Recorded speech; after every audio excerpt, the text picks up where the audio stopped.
اعوذ باللہ من الشیطان الرجیم بسم اللہ الرحمن الرحیم۔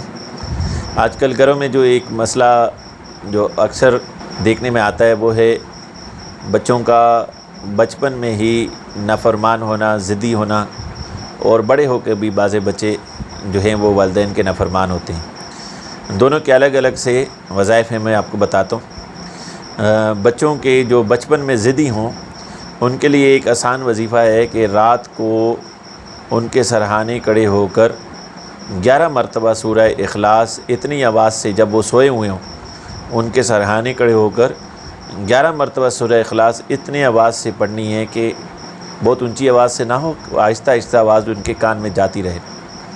اس طرح سے 11 مرتبہ اول آخر درود شریف کے ساتھ بسم اللہ شریف کے ساتھ سورہ اخلاص پڑھنی ہے۔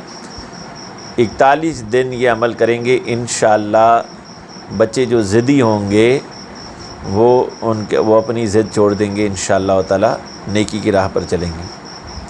اس کے علاوہ بھی سورہ اخلاص بچوں پر دم کرنے سے جو ہے وہ بچے نیکی کی راہ پر آئیں گے اور ضد کرنا چھوڑ دیں گے۔ اس کے علاوہ جو اولاد بڑے ہو کر نافرمان ہو، بات نہ مانتی ہو، ان کی ہدایت کے لیے سورہ اخلاص بھی ایک بڑا اچھا وظیفہ ہے۔ روزانہ 11 مرتبہ سورہ اخلاص اول آخر 3 بار درود شریف پڑھے اور اس کی ہدایت کے لیے دعا کرے، یہ بہت اچھا وظیفہ ہے۔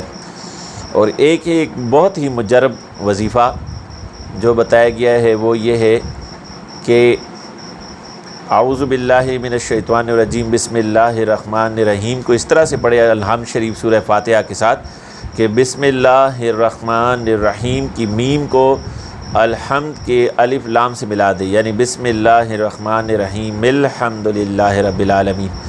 ایک مرتبہ سورہ فاتحہ پڑھنی ہے۔ جب آیت کریمہ اہدنا الصراط المستقیم پر پہنچے تو اس آیت کو مزید 10 مرتبہ یعنی کل 11 مرتبہ یہ آیت کریمہ پڑھے، پھر باقی کی پوری صورت مکمل کرے اور شروع و آخر میں 3 بار درود شریف بھی پڑھے اور پھر بچے کی ہدایت کے لیے دعا کرے، اللہ تعالیٰ بچے کو ہدایت عطا فرمائے گا۔